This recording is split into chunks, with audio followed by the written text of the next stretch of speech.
ప్రస్తుతం Indian box office వద్ద అఖండ 2 mania మామూలుగా లేదు. ఎక్కడ చూసినా ఎక్కడ విన్నా అఖండ 2 గురించే టాక్. ఈ సినిమాతో నటసింహం నందమూరి బాలయ్య తొలిసారి పాన్ ఇండియన్ మార్కెట్ లో అడుగు పెట్టబోతుండడంతో ఆడియన్స్ లో ఈ సినిమాపై విపరీతమైన అంచనాలు అయితే క్రియేట్ అయ్యాయనే చెప్పాలి. ఈ నేపథ్యంలోనే మరో 4 రోజుల్లో అంటే ఈ డిసెంబర్ 5న వరల్డ్ వైడ్ గా గ్రాండ్ రిలీజ్ కాబోతుండగా ఇప్పటికే ఈ సినిమాకు సంబంధించి ఇటు ఎస్పెషల్లీ నార్త్ లోను అలాగే సౌత్ లోను ప్రమోషన్స్ తో హోరెత్తిస్తున్నారు. ఇక రీసెంట్ గా ఈ సినిమాకు సంబంధించి ఓవర్సీస్ లో అలాగే ఇండియా వైడ్ హైదరాబాద్, బెంగళూరు, ముంబై లాంటి మెట్రో సిటీస్ లో అడ్వాన్స్ బుకింగ్స్ కూడా ఓపెన్ కాగా ప్రస్తుతం బుకింగ్స్ లో అయితే మంచి జోరు కొనసాగిస్తున్నాయనే చెప్పాలి. సో ఈ క్రమంలోనే ఫ్యాన్స్ కి మరో గుడ్ న్యూస్ కూడా చెప్పారు మేకర్స్.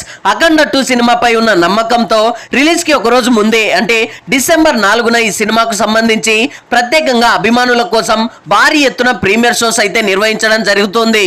ఈ నేపథ్యంలోనే ప్రీమియర్స్ కి 600 రూపాయల టికెట్ రేట్ ను నిర్ణయించినట్లుగా కూడా తెలుస్తోంది. అయితే రీసెంట్ డేస్ లో విడుదలైన కల్కి, పుష్ప 2, దేవరా లాంటి పాన్ ఇండియన్ సినిమాలతో కంపేర్ చేస్తే అఖండ 2 ప్రీమియర్స్ కి టికెట్ రేట్స్ వెరీ రీజనబుల్ అనే చెప్పొచ్చు. అంతేకాకుండా రిలీజ్ అయిన తర్వాత 10 రోజుల వరకు కూడా నార్మల్ టికెట్ రేట్స్ తోనే రన్ చేయబోతున్నట్లు కూడా తెలుస్తోంది. దీనికి కారణం కూడా లేకపోలేదు. తక్కువ టికెట్ రేట్స్ తోనే ఎక్కువ ఆక్యుపెన్సీతో భారీ కలెక్షన్స్ అందుకోవచ్చని మేకర్స్ ప్లాన్ చేస్తున్నట్లు సమాచారం. సో ఇలా బాక్స్ ఆఫీస్ వద్ద ఈ ప్లాన్ ఏమాత్రం వర్కౌట్ అయినా డే 1 రికార్డ్ స్థాయిలో ఓపెనింగ్స్ రాబట్టడం ఖాయమని ట్రేడ్ వర్గాలు అయితే బలంగా నమ్ముతున్నాయి. సో చూడాలి మరి ఏం జరగబోతుందో.